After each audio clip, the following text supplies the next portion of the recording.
This is kind of a crazy kind of paper.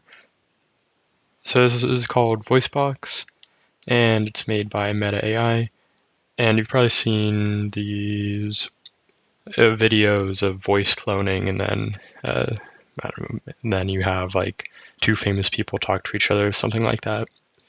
And voice cloning is now becoming like an actual. It's actually becoming good now, and Voicebox is kind of it's the best at the moment that I've seen. It's well, it's not open source, so I actually don't know how good it is, but from what it looks like their model can do, it looks really good and it looks really powerful. But yeah, they haven't open sourced it, so that's unfortunate. So I can't use it, but they do have some examples that they have here, voicebox.metademolab.com, which you can check out. It's pretty cool, but unfortunately, it's not open sourced. Anyways, let's get into how they do this voice cloning. So first off, what are we trying to do? So the way you can do voice cloning is, say I have some examples of voice. These may be some spectrograms, or they may just be waveforms, whatever, some WAV or MP3 files. And this may be a person saying some text, so it's like speaker 1, and they say some text, and then you have another speaker 2, and they say let's say the same text. So the text may be something like, I guess I can use or the cat sat, and they both say this, the cat sat, and the style, so they both say the same thing, but the style in which they say it may look a little differently, and how spaced out each of the words are may be different as well. So there's a lot of style that goes into someone's voice.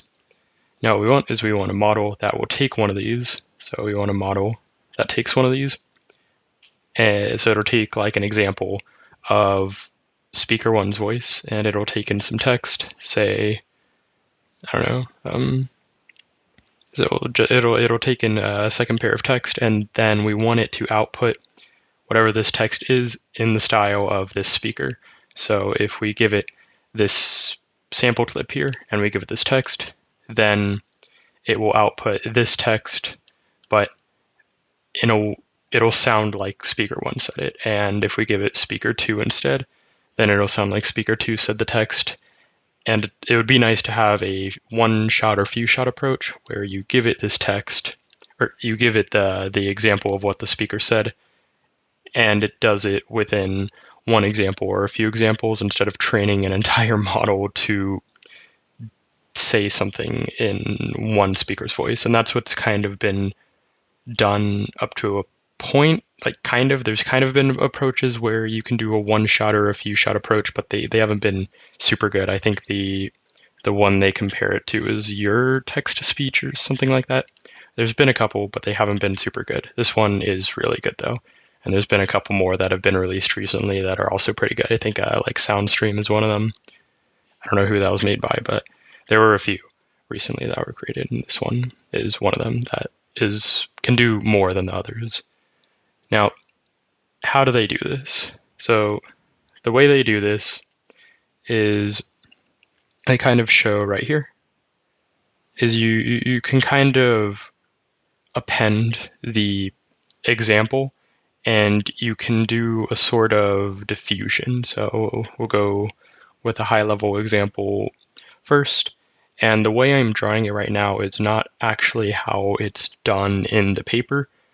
And it's just easier to draw this way, and it's more intuitive this way, but the way they do it in a paper is differently. So say this is our speech example. This is the cat set. And then this is just random noise. Now, let's append some text onto here.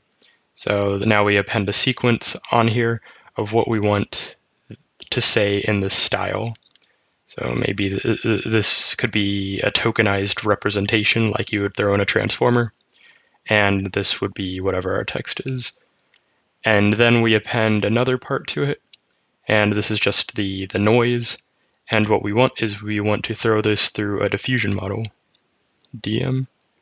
So we throw this whole sequence through the diffusion model, and if we tokenize each of these parts, then it'll learn to unnoise this part by one step, so it'll be a little bit less noisy. And if we do this a bunch of times, so we like a normal diffusion model, then eventually you're going to hopefully get a waveform that looks like it's in this style, but it's actually saying this text. Now, if you haven't seen a diffusion model before, or you don't know how a diffusion model works, I'll go into it real quick right here. So say we have our picture here, picture of Joe. And what we do is we add a little bit of noise to the image. So it'll look like this. And you add a little bit of noise. And then you do that again. You add a little bit more noise. And the noise comes from a Gaussian distribution. We add a little bit more noise to this image here. And then you do that again to theoretically infinity, but you can do it to a high number of steps, and the resulting image, it will be pure noise, so it'll be a pure Gaussian distribution. You can think of this as going from a complex distribution, whatever this may look like. This is our data distribution, to a simple distribution, a Gaussian. And the simple distribution, it's easy to model and easy to work with, but we don't know what the actual data distribution looks like. Now, it's easy to add noise to an image, but then we train something to remove noise from an image. And so we train this model, say P sub theta, and this model will learn how to unnoise this image. So given this image at time t, it'll learn to remove the noise from this image one step at a time. So in this case, this is time step is equal to 0, time step is equal to 1, time step is equal to 2, and so on. And it'll learn to take this image, it'll take time step is equal to 2, and it'll only remove the noise in this image to get to this image. It doesn't do one step like a GAN does. It only does it one step at a time. And you train a model to do this p theta, where p theta takes in the image at time t and the time step t, so it knows how to remove this noise. And you train a model to predict the noise in the image so you can remove the noise. And if you train it on enough images, you can basically sample a Gaussian distribution, give it to the model, and it'll learn to, and then you do this unnoising procedure. And since it learned to remove noise from images, you will get a image out. And that's how diffusion models work at a high level. It's just adding noise, and then teaching a model to remove the noise from the model or from the image. And they do this with audio. Now, with audio, you usually have a waveform, and the waveform would look something like this. And this is annoying to deal with because it's one really long vector. The vector would be of shape 1, so it's a vector, so it's 1 by t, where t is the time. And if you do anything, say we're sampling our audio at 16,000 hertz, then you would have this vector that is 16,000 scalar, or 16,000 parts long for each second of audio you have. And for speech, it's going to be really long. So you need a better way to represent this. And the way you usually represent this is good old Fourier. So you can take the Fourier transform of this, and the Fourier transform will result in a single vector, which tells you how much of each frequency is in the original waveform. So if we look at, say we have a sine wave that looks like this, then we look at our original audio and we say how much of this signal is in this signal, and I don't know, maybe it's some value 2. And then we increase the frequency to be even higher, something like this. And then we say how much of this signal is in our speech signal, and maybe it's some value 3. And then you do this for multiple varying frequencies, and you get a vector that represents this entire audio. But that's also not that useful because voice is not, this captures global features and voice isn't really global. It's very local. If you look at any speech waveforms, it's very local. There will be like a burst of speech. Whenever you're saying words, there's like a burst of speech here and there. It's not global like a sine wave would be. So instead, what you can do is you can take your waveform, something like this, and you take the Fourier transform at windowed areas. So it'll be, you take the Fourier transform of this window, and notice how this is pretty local. Like you can see, you can represent this using, you can definitely represent this really well using multiple waveforms. And then you take this window here, and you break it up into windows, and you represent it using multiple Fourier transforms. And this turns into a spectrogram. So you have a spectrogram, which is of shape, so T, this was of shape T, and it'll be of shape T divided by your window size, so T divided by W, where W is our window size here, and then it'll be, say, B, where B is the number of bins you have, and the bins correspond to the varying frequencies here. So this first part right here would be represented by this first vector here. And there's a lot of different ways you can do the spectrogram, but this is the high-level idea of how you do a spectrogram. And that's the first transformation that they do. And they do diffusion on a spectrogram as opposed to doing, because you need some way to represent it. And the two ways you could do it, so you could do it on a waveform, or you could on a 1D waveform, or you could do diffusion on a spectrogram, and they choose to do diffusion on a spectrogram. I have seen other methods which actually do diffusion on a waveform, but in this case, they do it on the spectrogram. And you can see here that like this is what the spectrogram would look like. This is an example of what a spectrogram looks like. And yeah, you can see that they do the diffusion on there. Now, one other thing I want to mention is this idea of inpainting. So if you look at how the diffusion model works, you may have seen diffusion models online, and if you have, there may have been an option to do this inpainting strategy. And what inpainting does is, say I generate an image, so this is an image generated by a diffusion model, or I guess it doesn't have to be, but say it was an image generated by a diffusion model. Then what we can do is we can take a piece of the image and we can mask it out. Say I don't like this part of the image.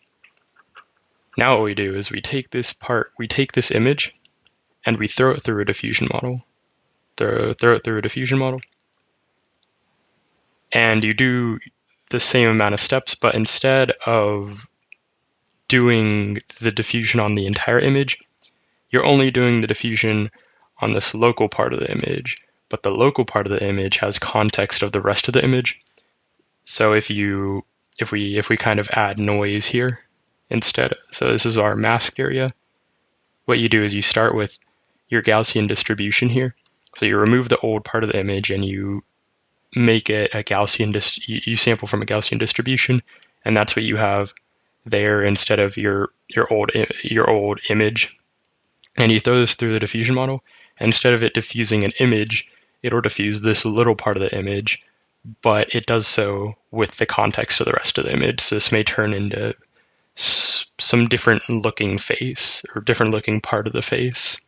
I guess if I were to do it here instead, it may change the face, and you can do text guidance as well. So say I put mad face, then the diffusion model output may be this, where it's the same exact image around. So it'll be an exact replica of this image, Let me paste that. It'll look like this, an exact replica, but the inside of the face, the part that we masked, it will be different. So it may look like, I don't know, maybe he's mad. There we go. So it looks a bit different.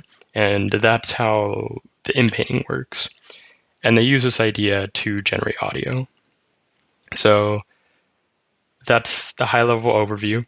Now let's get into the actual method. So the method they use is a little bit, there's a lot. So I'm going to give myself a lot of room here. Now, let's start with the parts that you need for this. So the 3 parts that we need for this are, 1, we need context. We need context audio. And they represent the context audio as XCTX. Here's my notations. XCTX. Now, the second thing we need is we need text. So we need text guidance. And they represent the text guidance with Y. And X is going to be a matrix in N by D. And Y is also going to be a matrix in M by D. Not N, but M. And then the third thing we need is we need the diffusion, the masked / diffusion part. And they represent that using W.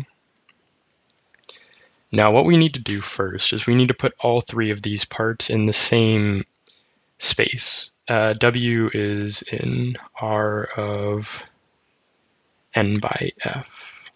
I guess this would also be, these would be F and H. Yeah, that's what they have here.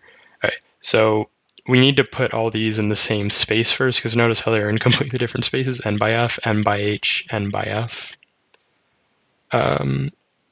To do that, we can first, let's first look at the text. So the text is of shape N by K. So this is our tokenized text right here. This may be the cat set. So maybe this is 3 tokens where M is equal to 3. And you throw this through, first, what you can do is you can repeat this. So our signal here is going to be, it also, this is somebody speaking the cat set. So this is, maybe this part of the audio represents this part represents cat, and this part represents sat here. So you can break this up into windows by what the person said at what time. Now this would be a sequence if we make it a spectrogram. If we make it a spectrogram, then that's our N by K sequence, or N by F sequence, sorry, N by F sequence. Now we want to transform the text to also correspond to our spectrogram, and N is going to be much greater than M here. M is just because each word spoken in the text is going to be represented by a part of the waveform, and a part of the waveform is going to take up more. Maybe it'll take up a fourth of a second. Then, and if we're sampling this at say 16K, then this would be, let's say this is a whole second long, then N would be 16K, or then in this case, it would be a 16K long waveform. And then whenever we sample for the spectrogram, say we're sampling with a bin size of 100, then our N right here would be 1.6K, because we're sampling, or it wouldn't be 1.6K, it would be 0.16K divided by 100. And our spectrogram it's much longer than our text. So what we can do is we can repeat the text. So we just repeat the text for however long each word is spoken for. So say the word the was spoken for a fourth of this spectrogram, then you would repeat the word the multiple times, and it would be for 0.4k tokens. And then you do the same for cat. So you repeat cat, the token for cat, multiple times. I'll represent that as blue. So the token cat here would be repeated multiple times. And you do the same for the word sat. And you repeat this multiple times. And you do this so that each part of the spectrogram corresponds with the word spoken at that part. So once you repeat this, since you have one token for each part of the spectrogram, your output is going to be of shape n by f. So this is n by f. And this is now z in r of n by f. That's what they have in the paper. Yeah, I think that's right. Yeah, I think they use f. But yeah, what you do is you just repeat the text multiple times, and you get your output matrix, which is then going to be the same as your input matrix. And this is not, I don't know where I got k from, but it should be f. And now what we need is we need our distribution. So no, yeah, we need to project this still. So this would be n by h, not f. That's where I got that from. So your text is going to be a long vector. It'll be your one-hot vector corresponding to words in the vocab, and then you repeat that multiple times. So it'll look like this. And once you repeat that multiple times, you end up with n by h, and then you project that. So you project this using a linear layer or an affine transformation, and then you get your output. That's n by f. There we go. Which is the same as the spectrogram, which is n by f. So we have two parts. Now we need our third part, which is the noise, and that's really easy. You just take your noise from a Gaussian distribution, you sample it, and if you just sample it enough, you can get any size you want, and we will just sample this and to make an n by f matrix, and this will be our WT. So now we have our three components. We have our first component, which is they call z in r of n by f. This is n by h. This is our guidance. This is our text guidance. We have our spectrogram, and we have our noise.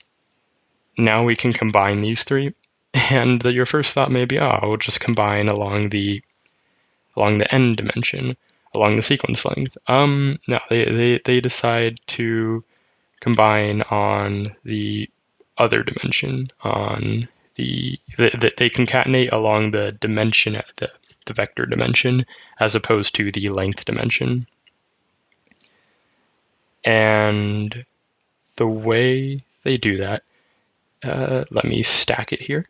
So you kind of want to stack all three of these as opposed to concatenating them. So you may think, like I did before, you would concatenate them like this, but you do not concatenate them like that. You concatenate them the other way. So instead, you are going to concatenate them like this. Like so, where your bottom part would be your n by f, your second part, so this would be your embedded text. This is your text. And your second part is going to be your audio. And then your third part is going to be from the Gaussian distribution here. And this is your noise, like that. No, they do a different dimensionality. That is, they show here. Yeah. This is not. Yeah. This stays H. This is H. So you project it, but it's still at a different dimensionality. What matters is it's the same sequence length now, and you concatenate them, and you get H. So now you have this long dimension here, D. Yeah, this long dimension here, D, and this is 2f plus h by n, and that's your matrix here. So you stack the tensors. So your text is your text, your audio, and your noise are stacked together, and it looks something like this. And then you project this, and just set the dimensionality is whatever dimensionality you want for your transformer. And now you have your output matrix, which I like drawing like this. And this is your output or your input matrix into the transformer, where it would look something like this. This would be your text, this would be your noise, and maybe your audio. Whatever way you want to do that, because the projection here will shuffle that up. So that's how you add your three components together. And this assumes that we know, just for now, just assume that we know how to do this part over here, where we know where each part of we know how long each word should be set for. So we have our three parts. Now, given this matrix here, our n by d matrix, now the way you want to train this is you want to, so if we kind of break it up here into our three parts, where this would be so this would be, the bottom part would be our text, the second part would be our audio, and the third part would be our Gaussian noise. The way they train this is they mask out a part of the audio. So they mask out a part of the audio here. So all they mask is they mask a part of the audio. So this audio here would be some part of the spectrogram, and so on. And then they mask out a part of the audio here so that it's all zeros. These are all zeros here. And then you keep this part of the audio here. Now this may, if we look at our example, then maybe this is cat and this is sat. So if you know how BERT works, it's kind of like that, where if we have BERT, the cat sat, what we do is we put this through BERT, and we mask out the word cat, and then we have it predict the word cat.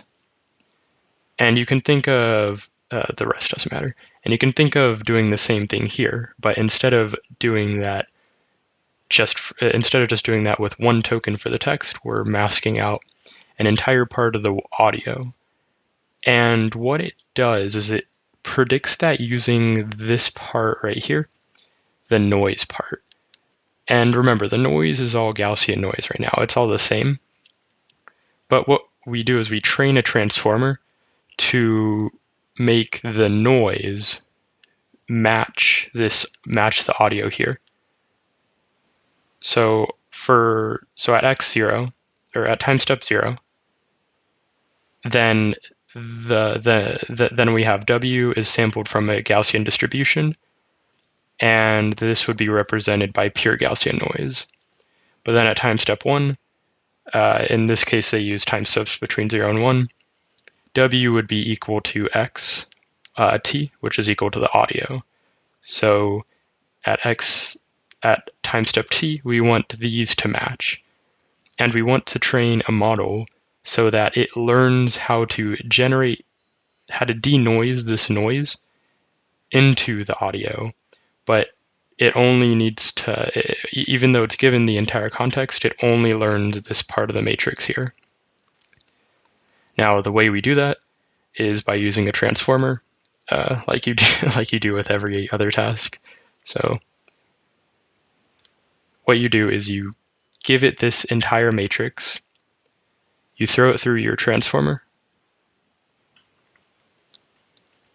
and your transformer's job is to predict the noise at one step less. So you send it through the transformer, and it will output the it'll output something of shape n by d. Now, the problem right now is we have something of shape n by d, but remember our original audio was shape n by f, so we project the audio, and in this case we can just, they do two ways. There's two ways to do this, but we project our entire dimensionality to be of shape n by f instead. So it'd be n by f. And this is just using a projection, project. And now we have our output predictions. Keep erasing that. Yeah, now we have our output predictions, which kind of look like this. And remember, we masked this part here, right here.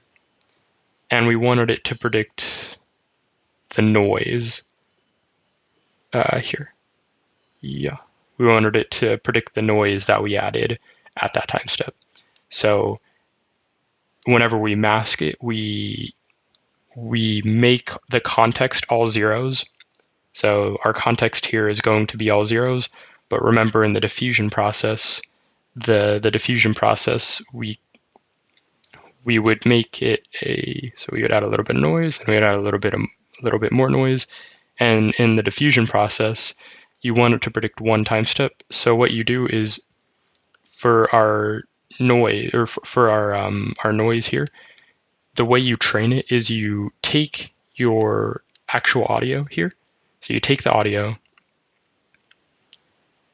here. So this is our audio, and you add a little bit of noise to the audio, like so. And then you train the model to remove the noise from the noisy audio here. And W will be sampled from a Gaussian distribution for inference, but the way you train it is you noise it for some time step in the range 0, 1, where 1, it'll be x, and 0, it'll be a pure Gaussian distribution, 0, 1. So some interpolation between the two, and you train the model so that it predicts the noise in the audio in this part of the vector at whatever time step you noised it at here. So you get, and you can give it the time step as well, but like a normal diffusion model. So it'll output this matrix where this is your text, this is your audio, and the top part is your noise.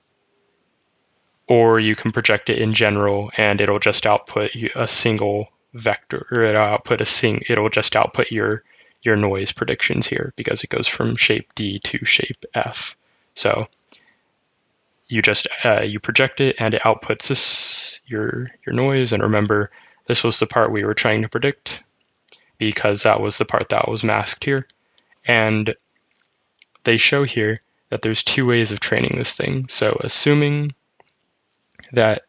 you gave it this matrix where we stacked the text, we stacked the audio, and we stacked the noise, where the noise was some interpolation between the Gaussian distribution 0, 1 and x. It's some interpolation between there.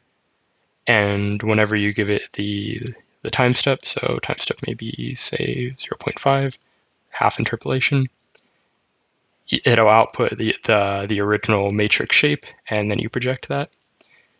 Then there's two ways of training this. It'll output the noise predictions for the entire matrix here, even though we just masked the middle part of the matrix, the word cat. Now you can still have it where it learns, even though there's context here, it learns how to do the denoising for this context, but they found that doesn't help very much.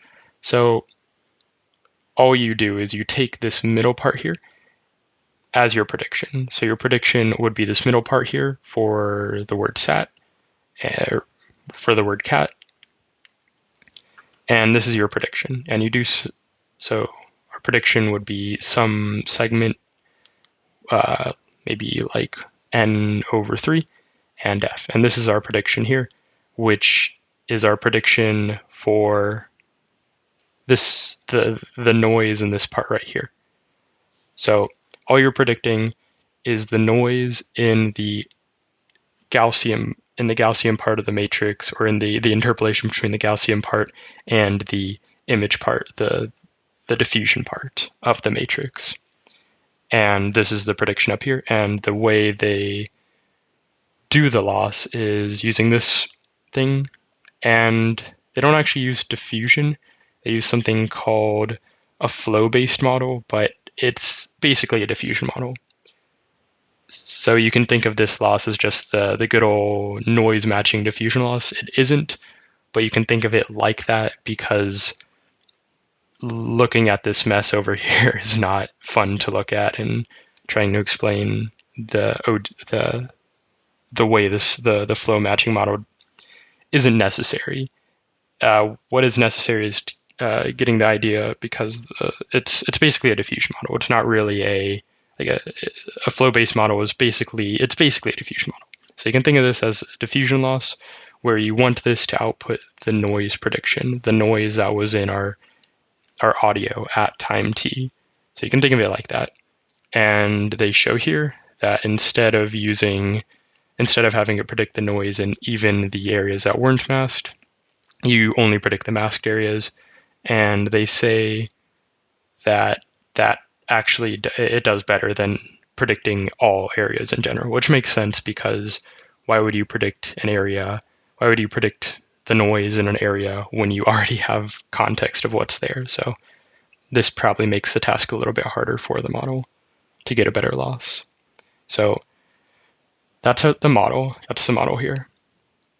I hope that makes sense. So what you do is just looking at it again, you combine your three parts, your noise, text, and audio.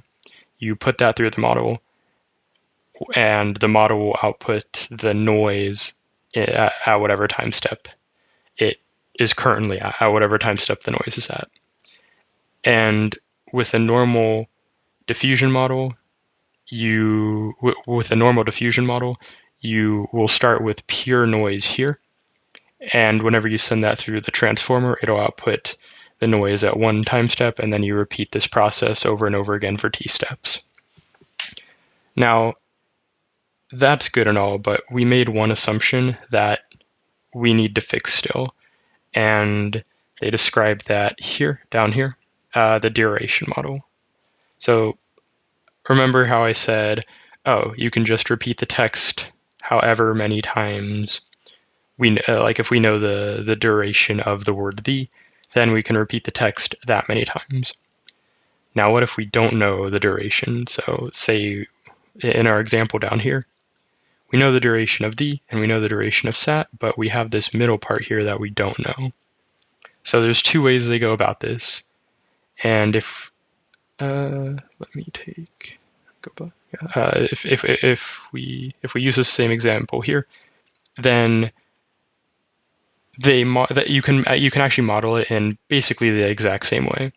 So for your duration model, they say instead of using X as your context, where audio is your context, you instead have L as your context, where L is the duration of the word the and the word sat.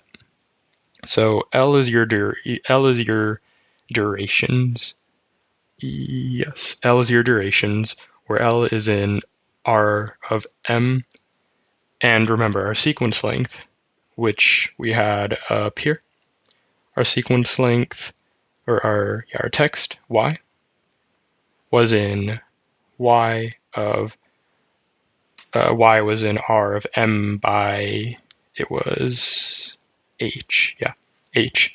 So your text is tokenized form in Y of M by H, and your duration is the same length. And you can think of this as your text is the cat sat, and then you have a scalar quantity for each of these words that's saying this is a fourth of a second, this is say 2/4 of a second, and this is 1/4 of a second. Now the problem is if we mask this middle part here, so we mask this part right here, then we don't know what the duration of the word in the middle is. Even though you know that it's the word cat, you don't know the duration of the word cat in the middle. You don't know how long you would say it for. Now, of course, in this example, since we only have one word, it's easy to tell. But say we had the fat cat, and we mask out the words fat and cat, then you don't know the duration of the word fat and cat. Maybe the word fat is, say, like 3/8 or something like that of the second, but you don't know. So you need a model to predict this. And they do this exactly the same. So instead of it being this, your stack will be, it'll still be 3 parts, like so, where the top part is still it's going to be your diffusion part. So this is going to be your noise, and the middle part will be so it'll be the same, except you replace the audio with the L part, where L is your duration. So this is your duration, and you can tokenize duration, but yeah, this is how they represent it, where they just stack it, and it's the same exact model as they have here. So kind of boring, where you just throw it through a transformer and you use a diffusion model, but you can represent it in the same way.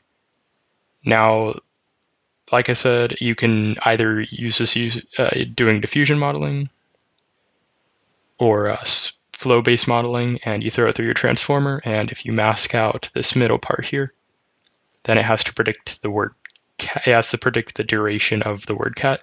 But you can also do, I think this is what they do. They say you can do this.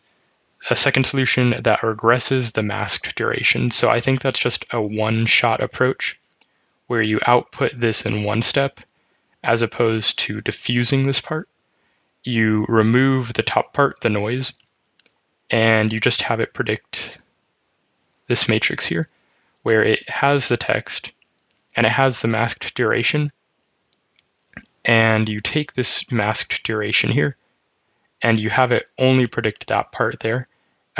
So this would be of shape m by d, and then you take this segment here, you project it, and it would be of shape m over 2, because that was half the sequence here, and you project it. So project into whatever shape that is, and that would be whatever shape L is, whatever shape you want to project that to. It would be 1, because if you do a regression prediction, this would be 1, and it would output a score, say 2 seconds or something like that.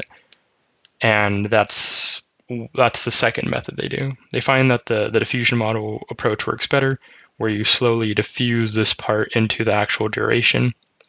But yeah, you can model it. You can model it using the same method here. So yeah, has the same method here. So quickly, let's go through the entire model, because it's a lot. It's a lot to kind of take in. So our sequence, remember, is represented as this here, our sequence is represented by multiple parts, and the multiple parts are 1, our text, so our text y, which is in R of n or m by h. You have a second part, which is your audio. X is in R of n by f. You have a third part, which is going to be your masking part. And then you have a fourth part, which is your durations, which are in m by 1. Now, the first thing you do is you will stack the durations. So you stack them like so.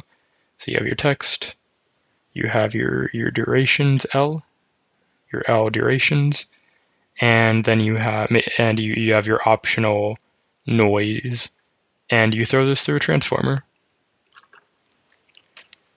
and you mask out a part of this. So you say you mask out the middle, and you throw this through a transformer here, and it'll output the durations, whether that's with the diffusion objective or that's with the direct regression objective. So now you have your durations here, so this is your dir.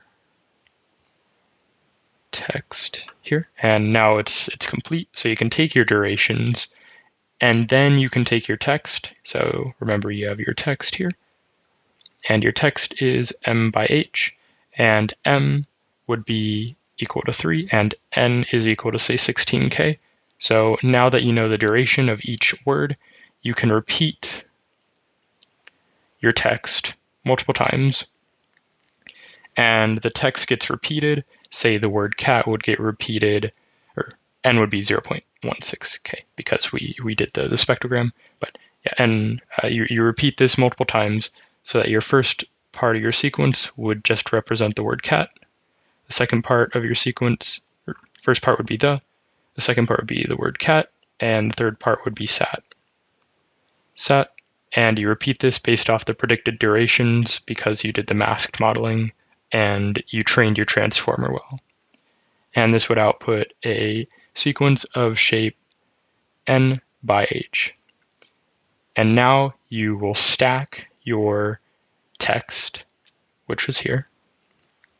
So you stack your text, and then you get your spectrogram. So you have your spectrogram here of your audio. So your audio is of shape n by f, and you just stack that onto here because this is h, that is f. So you just take your audio, and that's your second part of your stack. And then you add on the noise, and that's your third part of the stack. And then you do your denoising objective using your transformer. There we go. And this is your objective, and your objective is to unnoise the masked segment of the audio using the top part of the matrix, which is the noise at time step t in your diffusion process. So that is the model. I guess it's a lot, but that's what they do. And hopefully that makes sense. So now, how do you do inference on this thing? So there's multiple ways that you can do inference on this thing. So if we go up here, you can see that they have three different, assuming that you trained a model well, you have three different ways you can use it. So the first way is just your good old denoising. This was your objective. This is what you trained on. Say you give it a part of audio. These can be examples of what people spoke, and then you noise this part right here. In this case, or maybe this is the, and this is cat, and this is set. Then you would noise this part here, and you can see that here they have the noise, and this would be from the Gaussian distribution, n0, 1. And then you, since you taught a model how to unnoise it, you will unnoise this using t time steps, t, where t is some arbitrary number of time steps because you can skip steps, and then it'll reproduce what it thinks the masked part was here. So this is denoising. Now you can also do ZeroShot TexttoSpeech, where you give it, this is what we wanted, where you give it the style of the speech. So this is the style for some speaker. So this is some speaker saying this is some speaker saying from alone, and you want to have the words his something something gourmet said in the style of whoever said from alone. Now remember, you would append your text to the bottom. That would be your text. And then you would append your audio here. They represent it as just a spectrogram, but remember it's a three-part matrix. And then you would mask out a part of the audio. So it would actually be like this, where the bottom part is your text. This is your audio. And only this middle part would be masked. This bottom part would still be your full text, and then this part would be the part that you're noising. So yeah, you give it the style, and you append the text onto it. And yeah, in this case, you would append the text here. This would be his gourmet.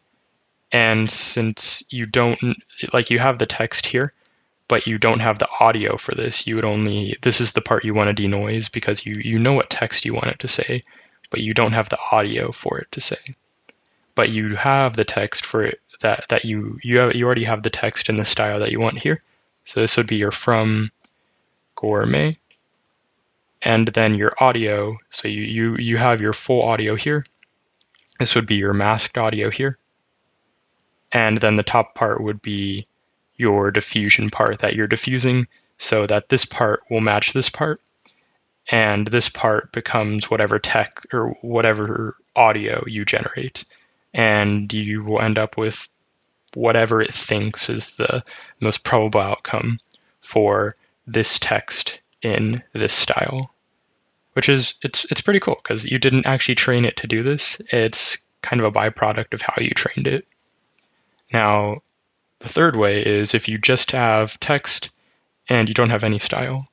So you would just have the text here, the don't move around. So you have your text in the bottom layer. And then in the second layer, this is all masked. Your whole entire audio is masked. And then the third layer is your noise that you're going to denoise into your audio. And because you're using diffusion, and this is sampled from a Gaussian, you get multiple different samples in different styles of audio. And it's kind of cool because you also didn't train it on this objective either. And the fact that you potentially could get good results using this method, if you do this, then that's pretty cool. Because you only trained it to do this first thing, the denoising objective, but you can also do zero-shot text-to-speech and text-only sampling. Yeah, but that is the model. Let's go into let's go into the results now. So we covered the model, and there's a ton of mathematical notation. I don't know why they didn't draw any pictures. It would have been nice, but I guess they really went off with the mathematical notation. They're like, nah, no diffusion. We're using flow-based models. We need to throw some derivatives in this paper too. All this notation here isn't good enough for us, but yeah, it's kind of funny. Anyways, yeah, let's see their results.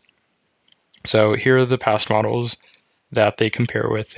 Volley, I think Volley and your text-to-speech are kind of the best ones right now, but they show that they can do all the objectives, all the others can't.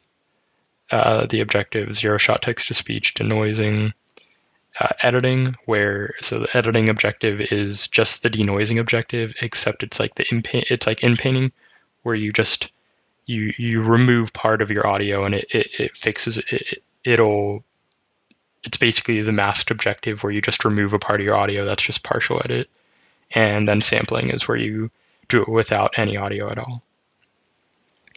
Now we can see in this objective, which is zero-shot text-to-speech, it destroys every, it basically destroys every other model. So you can see here, Voicebox English versus Volley, where Volley was originally the best. You can see it does way better than it in whatever scores these are, but it's some scoring for zero-shot text-to-speech, and you can see it does a lot better here.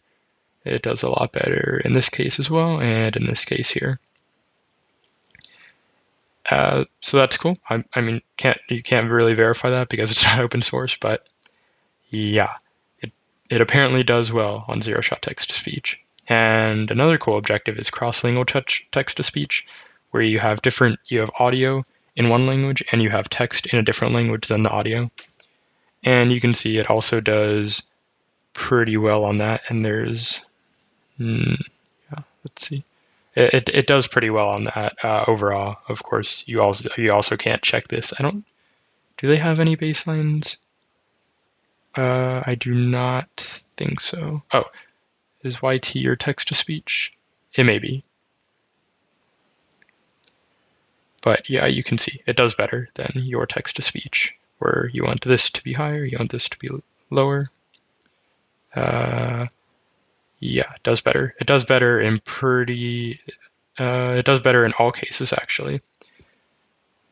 And it wasn't. The interesting thing is, it wasn't even trained on multilingual. It was trained on monolingual. It was trained on multilingual text. But the way you train it is you give it the same text. You give it text in the same language as speech. So you don't give it mixed speech and text, but it does really well still on multilingual, where you give it different text, you give it different language, text, and speech. Now, the noise removal, where the noise removal would be, I have text, the cat set, but then I mess up how I said cat. So I mess this up and I just mask this part out, and then I have it predict that part. So it's just removing, it's if you have a messed up part of the audio, you just mask that, and it could remove noise from there. And you can see it. It wasn't trained on that, but it still, I mean, it does pretty well. It's fairly decent at that. It's not as good as something that was trained directly on there, but it still does pretty good in terms of these scores. It's good overall. And I think this is the only objective I saw where it doesn't annihilate the other the other baselines.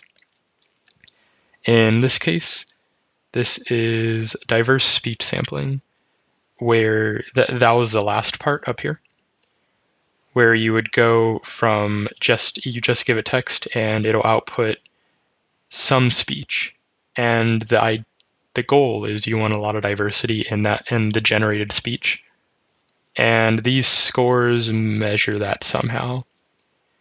I don't know how, but there's a lot of scores in this paper, and they show that it does well. And if you remember, for the duration model, we had our two objectives: the diffusion objective, or flow matching, their version of the diffusion model, which uses derivatives and stuff and is probably a little bit better than a normal DDPM. You can see it does worse in this case, where the ground truth is, I think, Liberty text-to-speech, but in the case where it's versing against real audio, you can see it does better. So whenever it's being compared against real audio, you can see the flow matching objective does pretty well. Like, you can, the diversity in people speaking is it's very diverse, and you can see that the scores here show that this model can almost produce text can almost produce audio that is as diverse as human speakers, which is kind of crazy. But also, I don't know how accurate that actually is, because, like, again, it's not open sourced. Anything else? They have a bunch of other graphs if you want to go look at them, showing that it's a lot faster.